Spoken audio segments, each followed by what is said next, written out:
گزشتہ درس میں ابراہیم علیہ السلام کی دعا کا ذکر تھا۔ اللہ تعالیٰ سے علم اور عمل کی جامعیت مانگی گئی اور نیک لوگوں کی معیت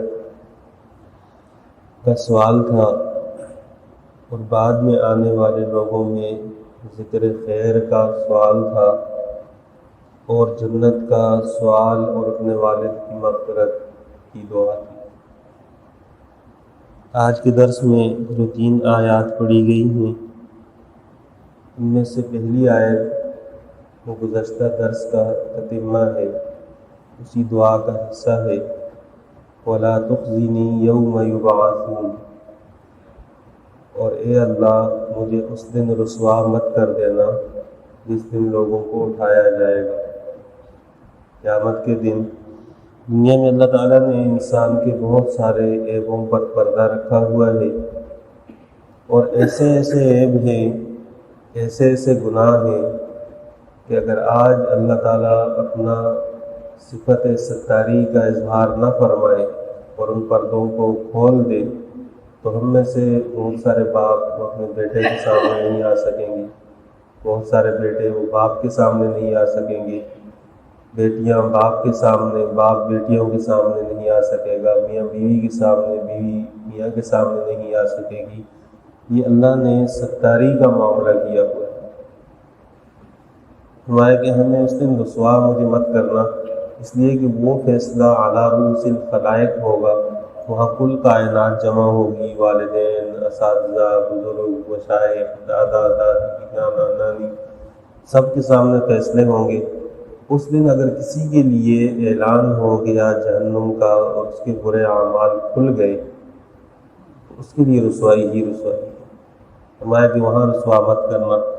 یوم لا ينفع مال ولا بنون الا من اتى الله بقلب سلیم، وہ ایسا دن ہے کہ جس دن مال اور بیٹے کو فائدہ نہیں پہنچائیں گے سوائے اس شخص کو کہ جو قلب سلیم لے کر آئے۔ یہ جو آیت ہے یہ انتہائی جامع آیت ہے۔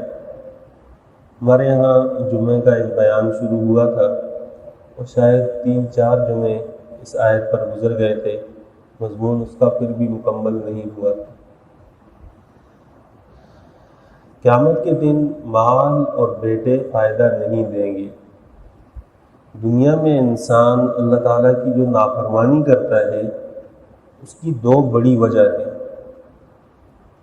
ایک اپنا مال بنانے کے لیے یا اپنا مال بچانے کے لیے اللہ کی نافرمانی کرتا ہے، اس کو مادیت کہا جاتا ہے۔ اور ایک اپنی اولاد کا مستقبل سنوارنے کے لیے اللہ کی نافرمانی کرتا ہے کہ میری اولاد کا مستقبل بن جائے، اور اولاد میں پھر خاص طور پر بیٹوں کا مستقبل بنانے کے لیے، جبکہ یہ اولاد زندگی میں کھلی آنکھوں کے سامنے باپ کی نافرمان ہو جاتی ہے، اس کے لیے پوری زندگی اللہ کی نافرمانی کی۔ وہی اولاد اگر اس باپ کی نافرمانی شروع کر دے تو یہ اس کے لیے دنیا کی سزا ہے، اور ایسا دنیا میں ہوتا ہے، بہت ساری جگہوں پر ایسا ہوتا ہے کہ باپ نے دنیا کے ساتھ دھوکے کیے، فراڈ کیے، ان کو لوٹا، اپنی اولاد کے لیے سب کچھ جمع کیا، اور باپ کا انتقال ہو گیا تو اولاد پلٹ کر کبھی ہاتھ بھی نہیں اٹھاتی، دعا بھی نہیں کرتی، تو کون سا نفع والا سودا کیا اس نے؟ فرمایا وہ دن ایسا ہوگا کہ جہاں مال نہیں چلے گا، رشوت نہیں ہوگی، سفارش نہیں چلے گی، اور کسی کو اپنی قوت طاقت استعمال کرنی ہو۔ بیٹوں کا خاص طور پر ذکر اس لیے کیا کہ عام طور پر ہوتا یہ ہے کہ انسان بیٹوں کی وجہ سے ان کا مستقبل بنانے کے لیے اللہ کی نافرمانی کرتا ہے، اور بیٹیوں والے لوگ وہ عام طور پہ عاجز سے ہوتے ہیں، وہ زیادہ نہیں بگڑتے۔ جن کو بیٹے اللہ تعالیٰ زیادہ دے دے وہ زیادہ بگڑتے ہیں، خاص طور پر بیٹے جوان بھی ہوں تو اس میں پھر وہ نبی کا مقابلہ کرتے ہوئے بھی نہیں رکتے۔ حضرت خالد بن ولید رضی اللہ تعالیٰ عنہ کے جو والد تھے ولید، ان کو اللہ نے 10 بیٹے دیے تھے، 10 اور 10 کے 10 بڑے عمدہ قسم کے تاجر بھی تھے، دلیر لڑاک۔ حضرت خالد بن ولید رضی اللہ تعالیٰ عنہ کا نام آپ نے سنا ہوگا، کیسے شاہ سوار آدمی تھے۔ اسی طرح ہشام بن ولید، ان میں سے 3 مسلمان ہوئے، باقی کافر رہے۔ لیکن ان 10 بیٹوں کی وجہ سے اس بندے میں اتنی اکڑ تھی کہ اس نے پیغمبر کے سامنے کھڑے ہو کر مخالفت شروع کر دی۔ سورہ مدثر کی ابتدائی آیات جب آئیں گی، ذرنی ومن خلقت وحیدا وجعلت له مالا ممدودا وبنین شہودا، ذرا چھوڑو مجھے، میں دیکھتا ہوں جس کو میں نے اکیلے پیدا کیا ہے وہ میرا مقابلہ کرتا ہے۔ اللہ کے مقابلے کے لیے اترایا تھا۔ اس نے کہا یہ جادو ہے، اس کو یہ کوئی پڑھا کر جاتا ہے، یہ ایسا ہے، پیغمبر فلاں ہے فلاں ہے۔ اللہ نے فرمایا اس کو میں نے اکیلا پیدا کیا، آج یہ بیٹوں کے اوپر اتراتا ہے۔ وجعلت له مالا ممدودا، مال اس کو میں نے دیا، میرا مقابلہ کرتا ہے۔ وبنین شہودا، بیٹے اس کو میں نے دیے، مجلس میں اس کے سامنے بیٹھتے ہیں، اس کی آنکھوں کی ٹھنڈک بنے ہوئے ہیں، ان کی وجہ سے اللہ کا مقابلہ کرتا ہے۔ تو بیٹوں کی وجہ سے اترانا یہ انسان کو دنیا میں رسوا کر دیتا ہے، اور آخرت میں تو بیٹے کام آئے گے ہی نہیں۔ الا من اتى اللہ بقلب سلیم، ہاں اس شخص کو فائدہ ہوگا جو صاف ستھرا دل لے کر آئے گا قیامت والے دن۔ بیٹے اور مال یہ نفع نہیں دیں گے۔ عربی میں ایک ضابطہ ہے کہ مستثنا، منقطع، متصل، کہ جب یوں کہا جاتا ہے کہ جی سارے لوگ آ گئے اور اس میں چند لوگوں کا استثناء کیا جاتا ہے، اگر وہ پہلے سے اس میں شامل ہوں تو اس کو متصل کہا جاتا ہے۔ جیسے ہم یوں کہیں کہ جی سارے بلوچ آ گئے اور چند لوگوں کا نام لے لیں کہ وہ نہیں آئے،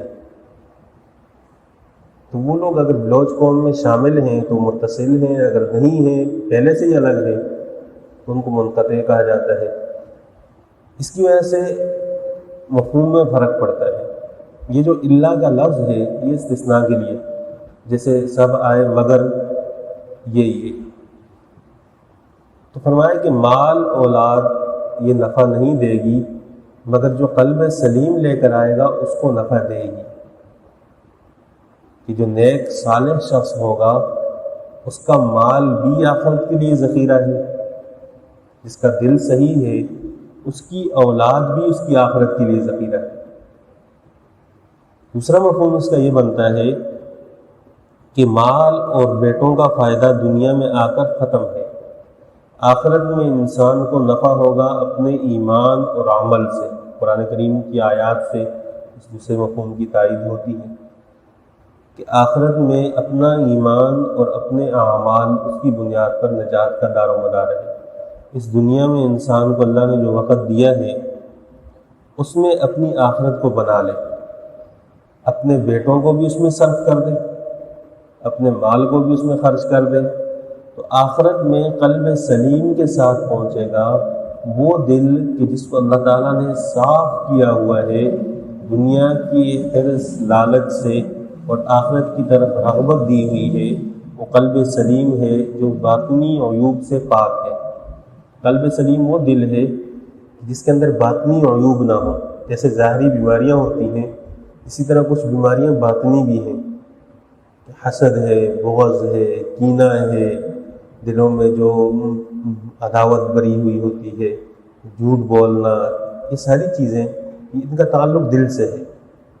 اگر دل ان سے صاف ہو جائے، تکبر ہے، اسی طرح کبر کے ساتھ ساتھ پھر بعض دفعہ عجب کا مرض ہوتا ہے کہ اپنے آپ کو بڑا سمجھتا ہے، دوسروں کو حقیر نہیں سمجھتا لیکن اپنے آپ کو بڑا سمجھتا ہے، اور بعض دفعہ دوسروں کو بھی حقیر سمجھتا ہے۔ تو یہ جو بیماریاں ہیں جب تک دل میں موجود رہیں گی دل کو قلب سلیم نہیں بننے دیں گی۔ قلب سلیم اس وقت بنے گا جب دل صاف ہو، اور یہ دل صاف اس وقت ہوتا ہے کہ جب انسان دل کو ٹٹولے کہ کسی کو نقصان پہنچنے سے وہ خوش تو نہیں ہو رہا کہ فلاں کا نقصان ہوا، اچھا ہوا ہے، اس نے میرے ساتھ یوں کیا تھا۔ بعض لوگ اپنی بزرگی اس وقت ظاہر کرتے ہیں جب کسی کا نقصان ہو جاتا ہے. اچھا اس کا یہ نقصان ہوا، ہاں اس نے میرے ساتھ یوں کیا تھا تو میں نے اس کو بددعا دی تھی. ایسا نہیں ہے، اللہ کی طرف سے وہ اس کے ساتھ. حدیث میں ہے لا تظہر الشماتۃ لأخیک فإن اللہ یعفو عنہ ویبتلیک، کہ کسی مسلمان کے غم، پریشانی، دکھ کو دیکھ کر خوشی مت مناؤ. اللہ اس کو نکال دے گا، تجھے اس میں ڈال دے گا، اس میں مبتلا ہو جائے گا، پھر نکلنے کا کوئی چانس نہیں ہوگا، کوئی امکان نہیں ہے. کسی کے ساتھ حسد والا معاملہ تو نہیں ہے، خام خواہ کسی کے پیچھے پڑ گیا کہ جی یہ ایسا ہے ایسا ہے، اس کے بارے میں تبصرے، نہ اس کو جانتا ہے، صرف اس لیے کہ دل میں بغض ہے، عداوت ہے.